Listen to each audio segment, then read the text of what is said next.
Welcome. In this video I make a hearty Irish beef stew and serve it with some Southern Style biscuits.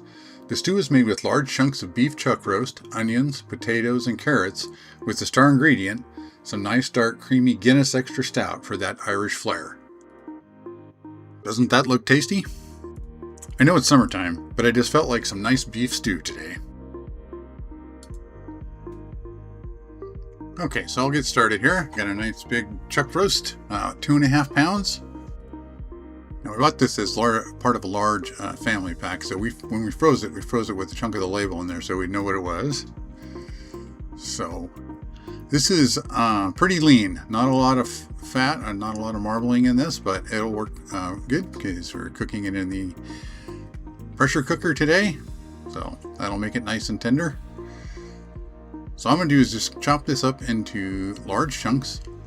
I like to do stew like this with big chunks of meat, potatoes, whatever in it, that you can kind of cut with your spoon. Since we're going to cook that meat in the pressure cooker, where it's going to be nice and tender, so you'll be able to cut it with your spoon, no problem, or just pull it off with your mouth, with your teeth. And I'm also going to trim off any extra fat. I don't want that in my stew. Now, if you decide to make this, of course, you can decide how you want to cut the meat up. If you want to make nice small bite-sized chunks, that's fine. It won't affect the cook time at all. Okay, so I got that all cut up like I want there. So next up, I'm going to dump some kosher salt on here, and I'm going to dry brine these for a bit before I stick them in the Instant Pot. So about an hour or so. Longer, better, but whatever you can do is good. And I'll just cover these up with plastic wrap and stick them in the refrigerator. Alright, it's time to get started on the Irish stew here. I'm just going to use the saute function on the Instant Pot to brown up the meat before we cook it. Pour a little olive oil in there. Just wait for that to heat up. Alright, so next up I'm going to slice up the vegetables here. I'll start with the onions. I've got a couple of nice big white onions. And I'm going to chop these up into fairly large chunks. Not too big, but nice bite-sized chunks. Okay, so the onion's done. Okay, so the Instant Pot is hot there, as we can see. Let's get this meat in here. And I just cook it in batches. You don't want to crowd it too much usually. Especially in the Instant Pot. It doesn't have a lot of power for this.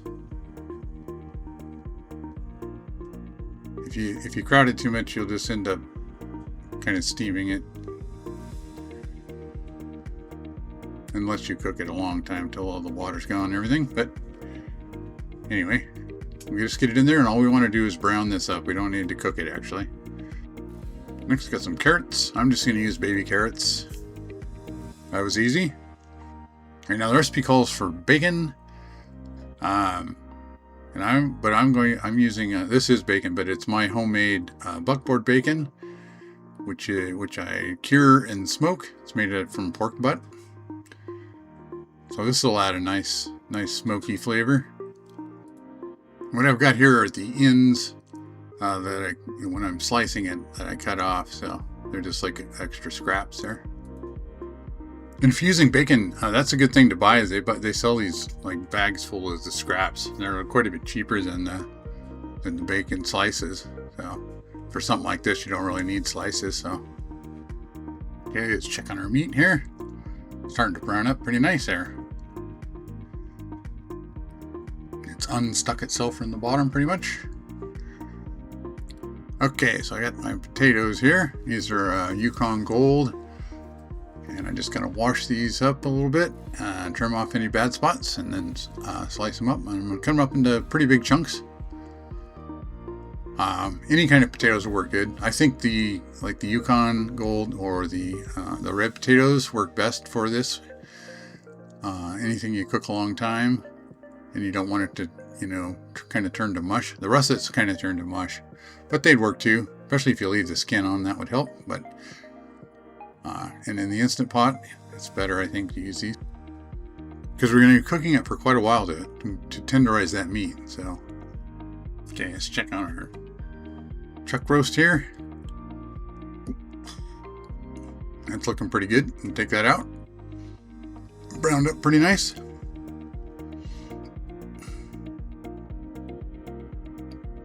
You can see some of the inside there is still pink, which is fine.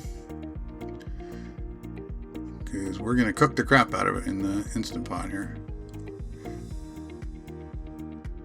Okay, let's check on this and flip the meat over. Brown it on the other side. Okay, this batch of meat is looking good now. Take it out. Alright, looks pretty good. See, we got some nice flavor in the bottom of there. Get some more olive oil in. Reset the saute function again. So get the onions in there. Just going to cook these for a bit in there. I'm just going to add some water there, help deglaze the bottom of the pan there and help it cook a little faster. Still kind of steam it. You can see all that flavor coming up, dissolving into the water. Alright, it's had a little time to cook now. Almost all that stuff's dissolving now. Just scrape a little bit of it off there. It's perfect for this wooden spatula. Okay, we'll add some garlic, minced garlic. One thing when you're using the Instant Pot or a pressure cooker, you want to make sure this top of the pan here is clean so that it will seal well when you put the lid on. Here's one of the star ingredients, the Guinness Extra Stout, which I think puts the Irish in Irish stew for this recipe anyway. Stir up our onions here. They're looking pretty good now. Yeah, I'll go ahead and add the bacon in.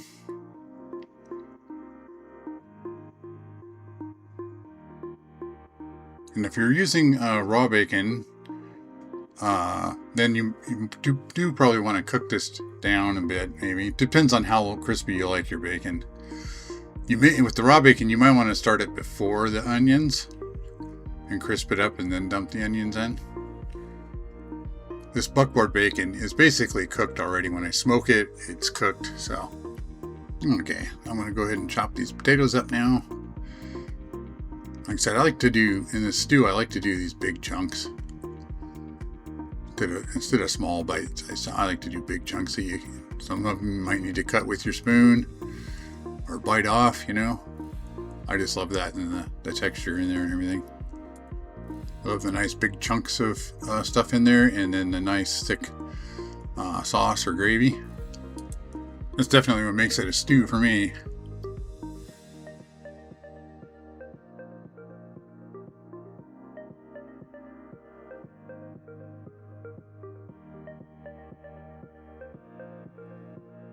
Okay, now the recipe actually calls for celery.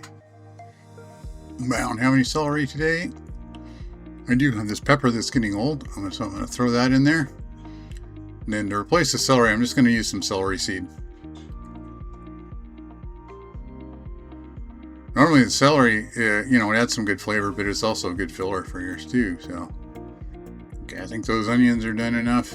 Onions and bacon. I'm going to go ahead and add in the peppers. Carrots,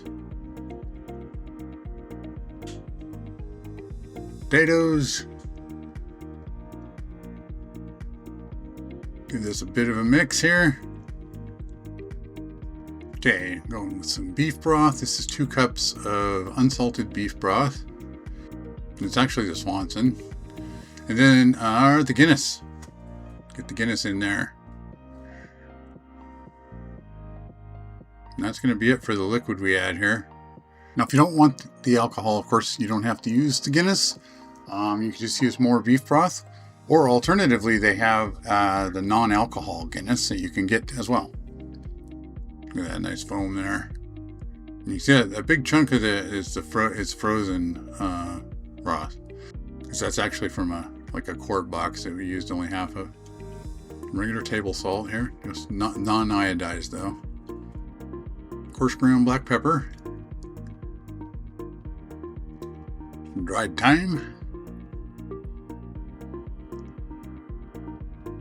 celery seed. Normally I don't use celery seed, I actually use celery, but like I said, I'm out of celery this time, so just have to get by. chuck roast in there. Looks like this is barely going to fit. This is a 6-quart Instant Pot, so if you got the 8-quart, it would be easier to fit, obviously. Yeah, it's pretty well mixed. Get some bay leaves in there.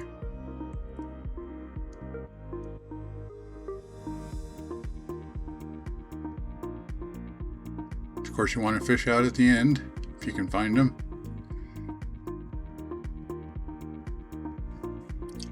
Set this to sealing, of course. Gotta make sure.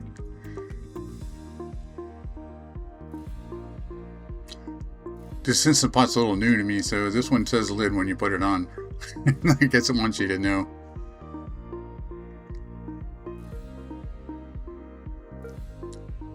So I'm just doing a manual pressure cook. I'm going to do this for 40 minutes. That should be good for that meat. Quite a bit of time, but chuck roast is pretty tough. Okay, so I forgot one of the ingredients here. I'm just going to stop this. Okay, so what I forgot here, of course, is the tomato paste. I'm just going to use the whole can. Since I forgot to put it in before when it would have been easier to mix it, like put it in with the broth, I'm going to mix it with a little bit of water and then dump it in. Okay, so what I want is I just want it thin enough so when I dump it in there I can actually stir it around since I got all the potatoes and everything in there.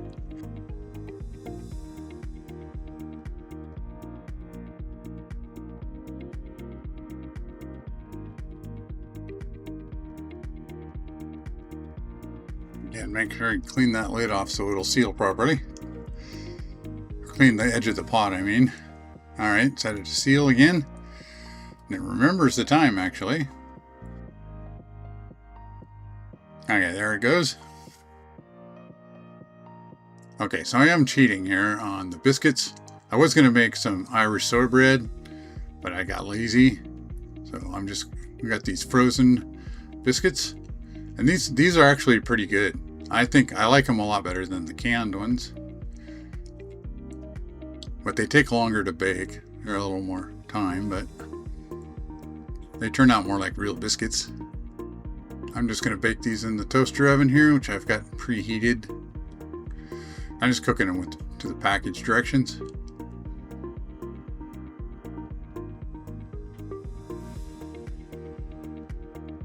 "25 minutes. Alright, those are done.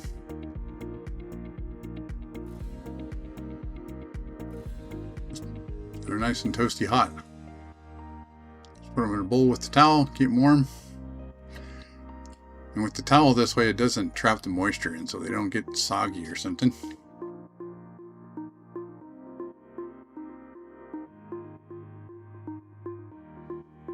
Okay, so the stew is done pressure cooking here.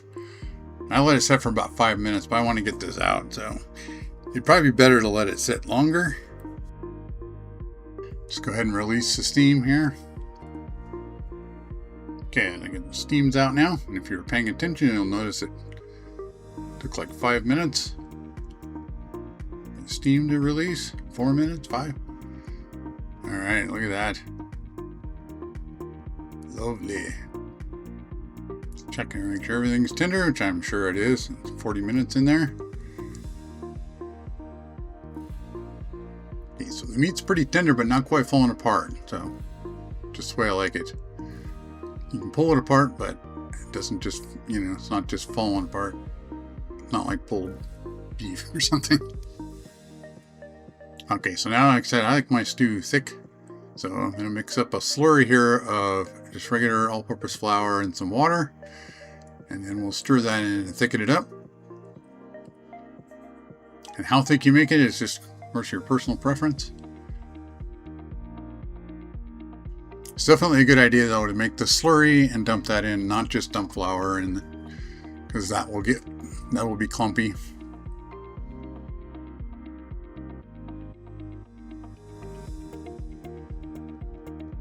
Now in this case, lumps aren't going to matter much if you have lumps, because you got onions and everything in there, you got stuff in there, so nobody will even notice. We'll just mix that around, let it thicken up. I'm just going to turn the heat up a little bit to saute, get it bubbling. Okay, so I'd like it a little thicker, so I'm going to make up another slurry and dump in there. Now, of course, there's measurements in the list of ingredients there, but that's just kind of a guideline. So make it however thick or thin you like it.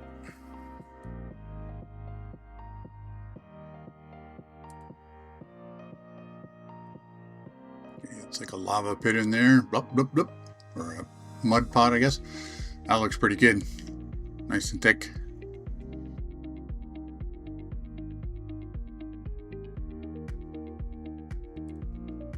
Okay, serve some of this up here.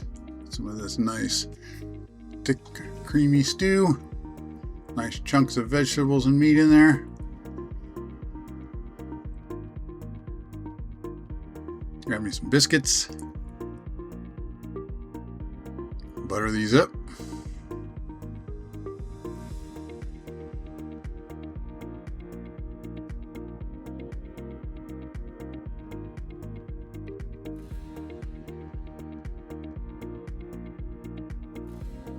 Okay, look at that. A nice, wonderful Irish beef stew. Nice big chunks of beef and vegetables in there. Oh yeah, that is good. That is perfectly cooked. Perfect. I hope you give this a try. Thanks for watching. Don't forget to like, subscribe, and click that notification bell to let YouTube know this is the type of content you like to watch. Comments are welcome.